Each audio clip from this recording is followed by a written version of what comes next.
A1.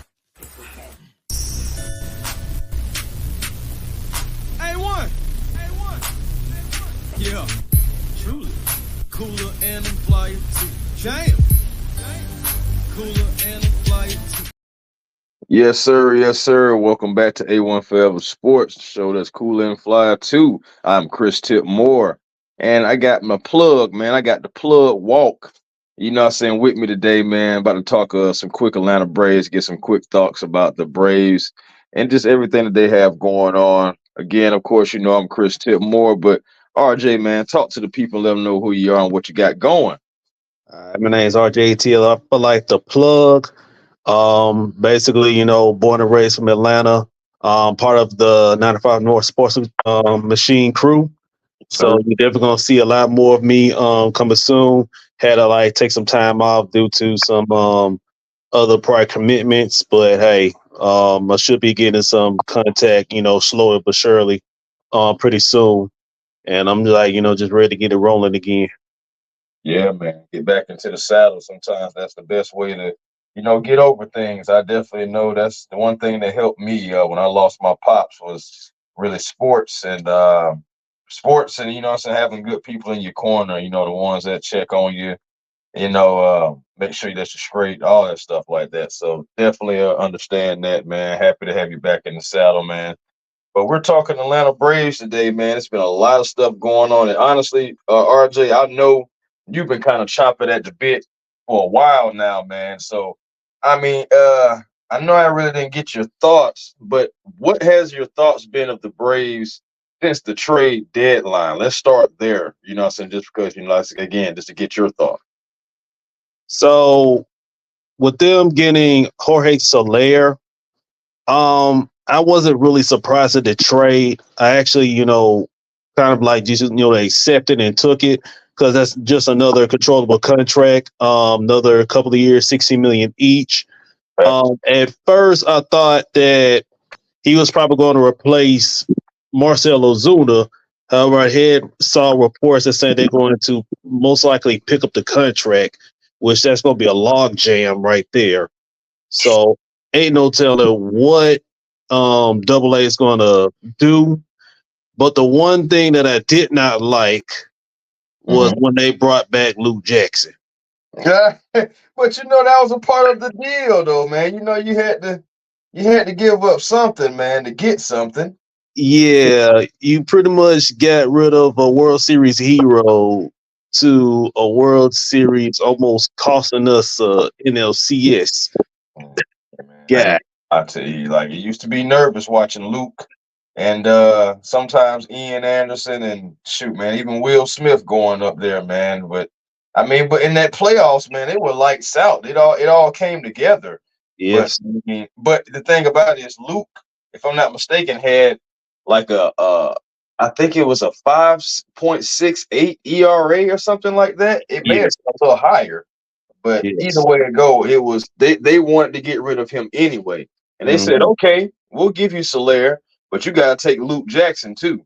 And we need Tyler Maxson back. So but the whole thing was the trade was for the bat. The trade was for Soler. Yes. Yeah, man. Definitely. His power was definitely needed, especially leadoff. At least until Michael Harris gets back. I know last night he was 3 for 4 with a homer, so that's definitely a good sign. Yeah. And with the release of another World Series, NLCS hero in Eddie Rosario, that was pretty much the sign that Michael Harris was solely finna come back. So we definitely getting healthy, but we got to start winning games. Yeah, man, got to start winning games. The bats have been inconsistent, and I believe a part of that is due to the fact that we have been dealing with injuries. Okay, let's start from the beginning, just real quick, so we can catch up. Nobody's seen Spencer Strider going down. Nobody's seen Max Fried.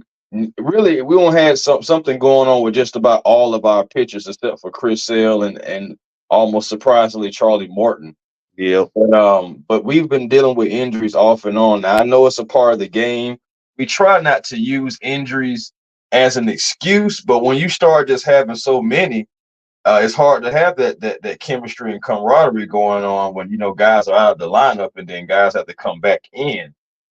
Michael Harris coming back, if he can come back and be raking, honestly, that will help the Braves tremendously because I mean we already know what he do on defense, but having him coming back and being able to put the ball in play, even if he's not hitting home runs, if he can come back and put the ball in play and get on base and drive in runs and stuff like that, I think it will bode well in the long term for the Braves because the most important thing is I think the Braves, they need to try to tread this water as long as they can and not get too far behind the Phillies and in the wild card race because we had that at one point in time, but now we're not even leading the wild card race anymore. So exactly, we got to stay close though because to your point, we are getting healthy.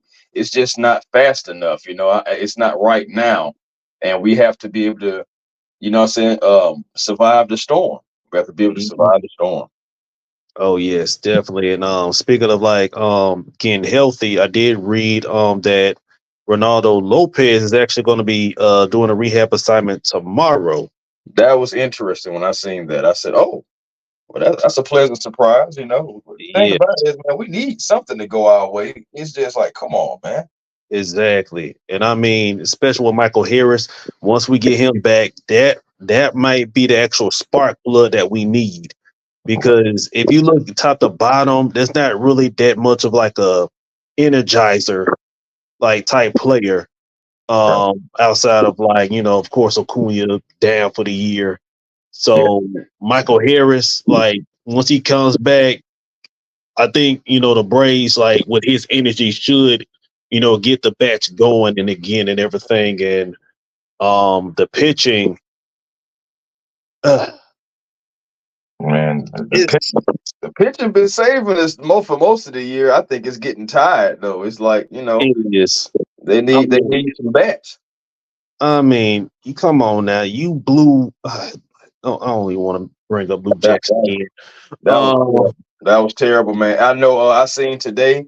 Mark Bowman on Twitter. Yes, covers the Braves. He had an analogy that was so spot on. That was just so crazy. Remember when Bobby Cox final game was in Coors? Mm-hmm. How we was winning that game and then we ended up losing. Mm-hmm.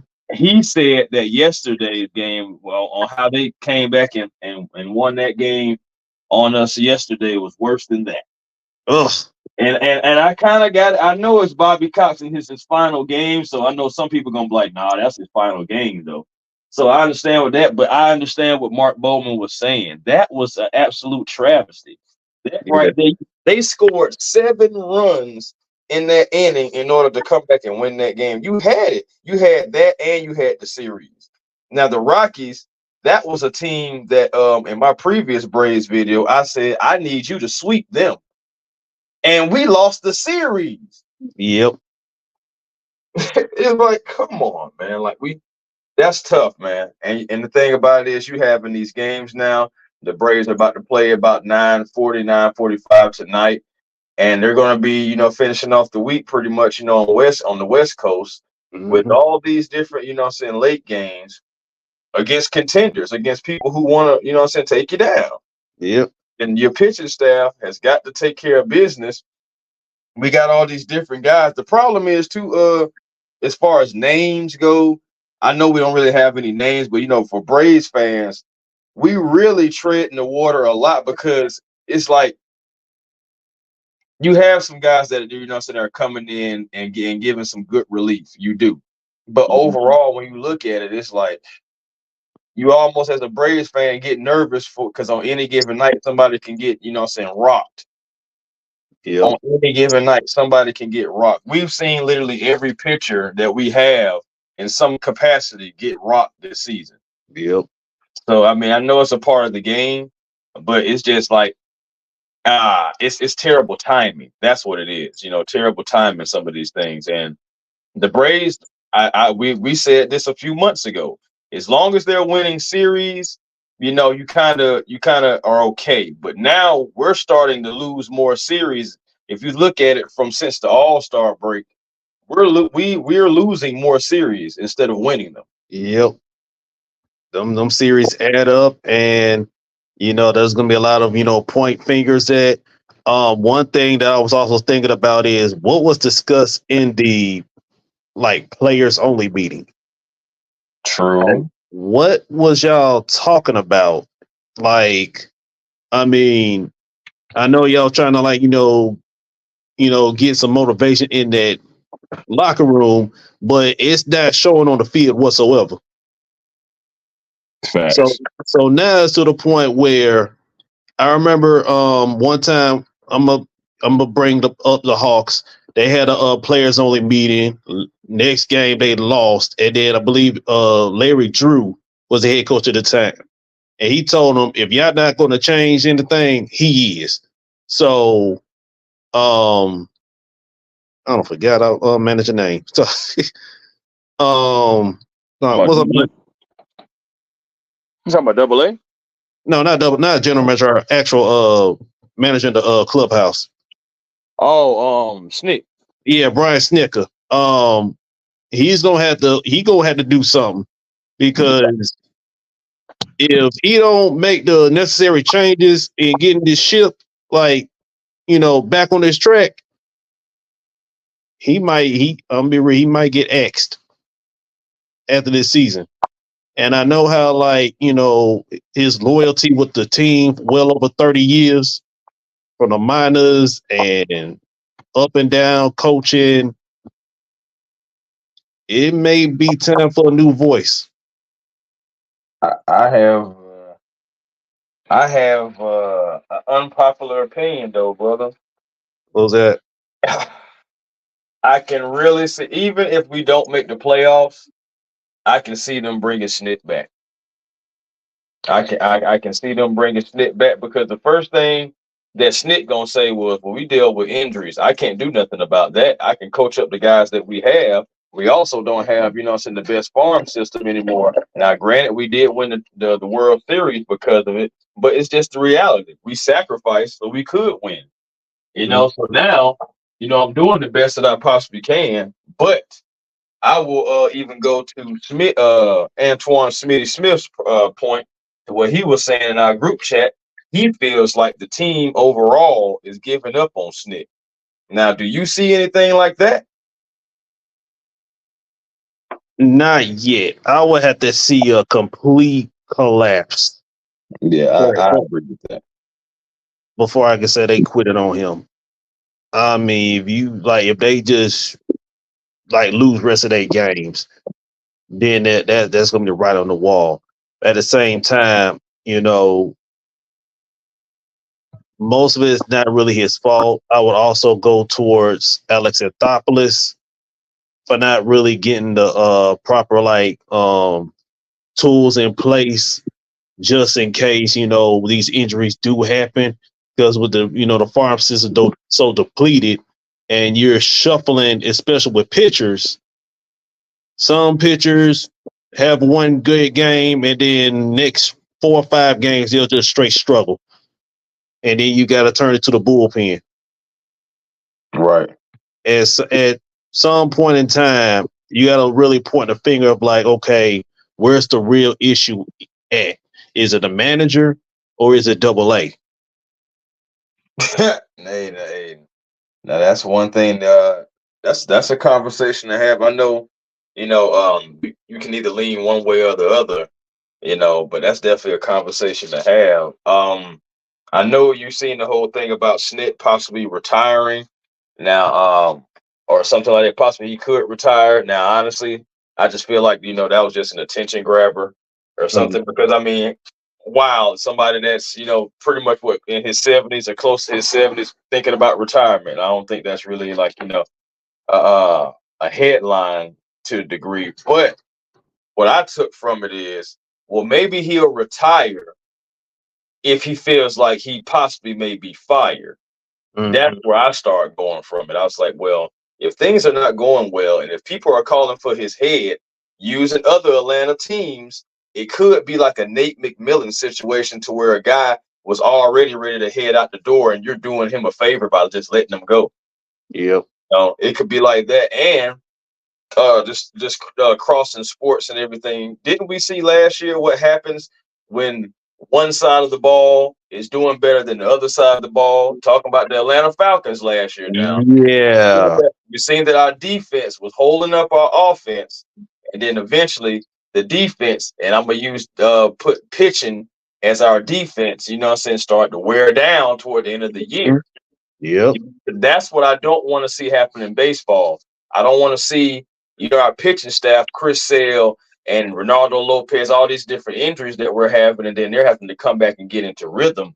And then your offense not being able to sustain, or your offense not being able to give you runs as they, really just haven't been able to do. We haven't been given hit and runs, but it's so crazy. We did a flip flop almost. The Atlanta Braves did. The Atlanta Braves pitching last year was not as good as their hitting.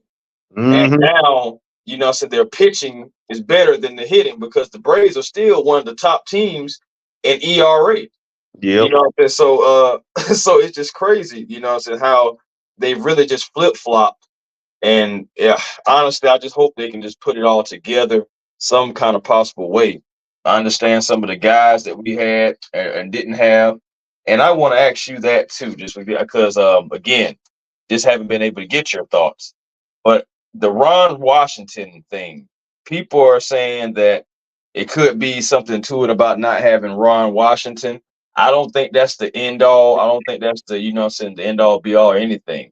I do think it has like a little bit of the factor, just because, having that voice in the locker room, and Ron Washington was almost like an extra skipper in a way. So and then he was able to connect with others. Yes. But it can't fall on, we don't have Ron Washington, we don't have Eric Young. It can't fall on that though, because at the end of the day, we all professionals, correct? Correct. And they're getting paid too. Yeah, definitely getting paid. Definitely getting paid, man. And okay, and I'm glad you said that, because that's leading right into just about like my last thing that I got for you. About paying. We are definitely paying guys. I mean, that's another thing, a reason why we can't just go out and make all these big flashes. Because we are paying guys now. We Alex Anthopoulos, he locked up a lot of our young core, from Ronald Acuna to Austin Riley and Michael Harris. So like some of those contracts are starting to kick in this year. So like, do you think that it was wise to, pay everybody now? Because I mean, some guys are going down with injuries. Again, it's a part of the game. You can't foreshadow. But it's like, did you pay them too soon? Maybe it's like, should you have maybe not done, something similar to what the Hawks had done? Maybe you should have had waited or see what's going on, because you got guys like, for example, Ozzy Albies, who every year gets hurt some kind of way. Like this, like he got some root on him or something. Yep. Yeah, man. So now with that, I will say, like, some of the contracts, I would say, for example, Michael Harris and Spencer Strider, both of them, he pretty much extended just so like he doesn't got to get into those arbitration. So those kind of contracts I understood. In regards to now, if there was one player, I would say if they would try to cut salary and they would try to trade, the one player I would definitely see is our starting catcher, Sean Murphy. Sean Murphy, because there is another catcher waiting in the wings in Drake Baldwin, who is hitting the bat pretty well in Gwinnett and has some power. So I think that's like somebody I would suggest you do not get rid of and try to like get somebody else. Yeah, talking about Keith Baldwin, right? Uh-huh. Yeah. That guy right there, that's someone special.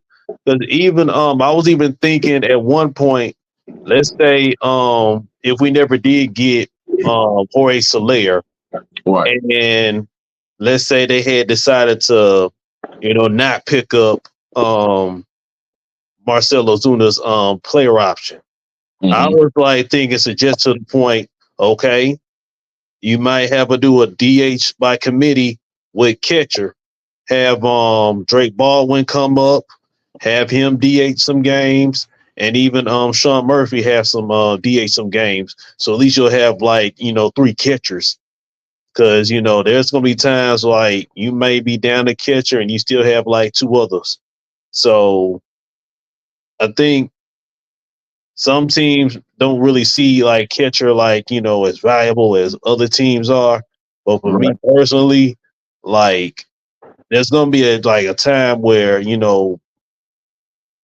2 catchers may get injured at the same time, and you got to find an emergency from like an infielder or somebody to fill up for the rest of the game. Yeah, I'm always like want to like think ahead and stuff and everything, just in case those type situations. So I think Drake Baldwin, like I would hope he stays and gets like eventually called up, probably like either next season or year after. But if he gets traded, whoever team gets him, it's going to have a very good steal. Man, well, hopefully the Braves will be that team that can keep him because, the thing about it, it's like one of those things to where if a deal comes around to where it's like a certain player and you have to involve him, then okay, if it's going to make us better, but if it's not going to make us like 100% better, it's like okay, well we got to start kind of like grooming guys because guys are going to get hurt, guys are going to get traded. We're going to lose some guys, and you got to have somebody to replace them. You got to have a farm system. You got to build back up that farm system. I think that's another thing that's a priority for the Braves. As you, I know, as you caught wind of the draft and how we took so many pitchers and a couple of utility guys and all the thing like that, just in that draft alone. So yes, and they definitely stockpiled on catcher, not just draft but undrafted as well. Indeed. So that's what I'm saying. So you see the positions that they're eyeing, and they want to make sure that they keep a grasp on, some progression on, and everything too. So it's like you can kind of see where they want to go. It's just as far as like contenders overall, like I said, I will say this: I think even if we don't make the playoffs this year, and I know some people may not like this, but I can see Snit and Double A still back with the team next year, and pretty much. But don't get me wrong, that seat will start to be warmer. Yes, that seat will be warmer for both of them next season. Yes, but I can still see it because you can't like blame everything that has happened on either guy. I mean, if we still had Spencer Strider right now, if we still had Spencer and Acuna right now, I think the Braves have a different record. I think, I know the bats are still the bats, but as far as like pitching goes, I think the Braves probably would have lockdown pitching if Sale still doing what he was doing, Fried doing what he's doing, Lopez, and then Charlie, doing what he's doing. But if you could have Spencer being at top shape, you would have had one of the best rotations in the league. Not allowing runs and everything. So I believe that is what they're going to hang their hat on and saying, well, look, when we get these guys back and we make some improvements in the offseason, we can possibly have everything set up to where we can, really take charge next season. Yes, definitely. I mean, it's going to be a roller coaster like rest of the season to see, what the state of this team. If, like I said, if they go in as a wild card, then hey, let's see how far it can go. I mean, at this rate, the track looking like 2021. And if it goes towards 2021, then we may be having a different conversation by November. No, that's facts. That's definitely facts, man. Well, man, I ain't gonna lie. Like again, guys, this was just a quick Braves conversation. It ended up still going about close to 25 minutes, just that fast. Didn't even seem like it. But yeah, man, I definitely wanted to, let the plug RJ, get out here, and give his thoughts about these Braves as you're gonna see him more often. We're definitely gonna be getting these Braves content in because they are a part of the A. And RJ, man, let the people know where they can find you, man. Get into the rhythm of letting people know. Oh yeah. So you can follow me on YouTube at RJTF for life. Right now, like I said, I've been gone for a minute, but I'm gonna start back, getting some like content up on my channel pretty soon, especially Braves content. You also find me at Roster Heath Jr. on X. I'll be, post a whole lot of, breaking news and stuff that I also send to my, my team with A1 Forever Sports, Sean, 95 North, and Smitty Smith. So hey, get ready for the ride because it's gonna be showtime. Oh yeah, that's what I'm talking about. That's what I like to hear right there. Talking about, yeah, man. So of course, man, it's not after 9, so make sure you guys find that peace, man. Positive energy always creates elevation. And come on back to the show that's cool and fly to A1 Forever Sports for Chris Tip Moore, and for myself and RJ the Plug, Smitty Sports Machine, and 95 North Falcons Talk Show, man. We will holler.